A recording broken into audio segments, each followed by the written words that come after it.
Hello guys. तो ये आपका क्लास 10 का चैप्टर नंबर 3 है, जिसमें जल संसाधन के महत्व पे चर्चा करना है।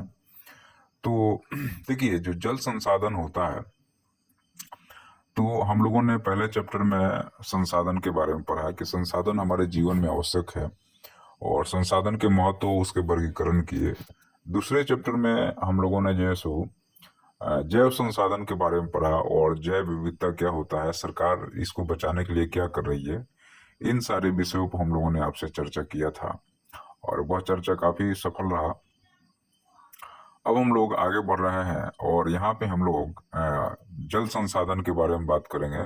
क्योंकि पहले चैप्टर में भूमि संसाधन हो गया था, भूमि पे, उसके बाद में भूमि के ऊपर जो है सो पेड़ पौधे हो गए और जीव जंतु हो गए, जिसको हम लोग जैव संसाधन बोलते हैं। और उसके बाद में जो नेक्स्ट है वो है आपका जल संसाधन। तो भूमि, जल और भूमि और जल से जैव विविधता पैदा होता है, और उसमें वायु का जरूरत रहता है। तो जनरली जो है सो चार चीजें हैं। सबसे पहले भूमि चाहिए, दूसरा चीज उसके बाद में होता है कि आपको जीव जंतु चाहिए, और जीव जंतु के लिए पानी चाहिए और हवा चाहिए। तो ये चार संसाधन है, उसमें सबसे महत्वपूर्ण जो है सो जल संसाधन है। और यह जो है सो जल संसाधन का हम लोग पीने के अलावा कृषि में, उद्योग में, बिजली उत्पादन और नाना प्रकार के कार्यों में हम लोग इसका उपयोग करते हैं। पृथ्वी पर टोटल 70%, 71% जल है। अब ये कह देना कि पृथ्वी पर 71% जल है एक आसान भाषा है, लेकिन उसमें से हमारे लिए जो जरूरी वाला जल है वो 2.5% ही है। और उस 2.5% का 70% भाग जो है वह या तो हिमानी नदी में है, या फिर बर्फीले क्षेत्रों में है, जैसे पहाड़ों पे मिलेगा, नहीं तो बर्फ के रूप में मिलेगा। तो जो पीने वाला जल है उसका 70% भाग हिम नदी में है।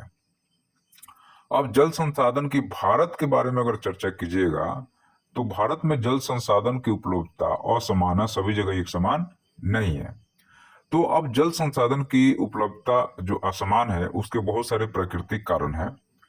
उसके अलावा औसत हमारे यहाँ वार्षिक वर्षा जो होती है 1170 मिलीमीटर होती है, या 1170 होती है।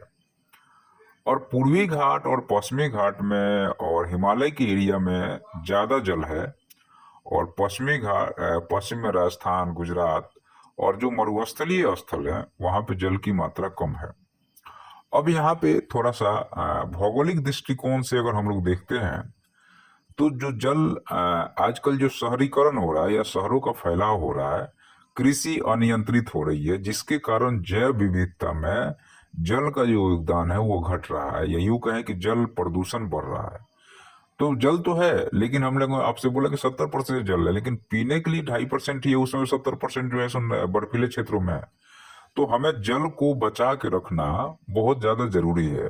अगर आप इस जल को बचा के नहीं रखेंगे, तो आने वाले समय में बहुत समस्या हो सकती है।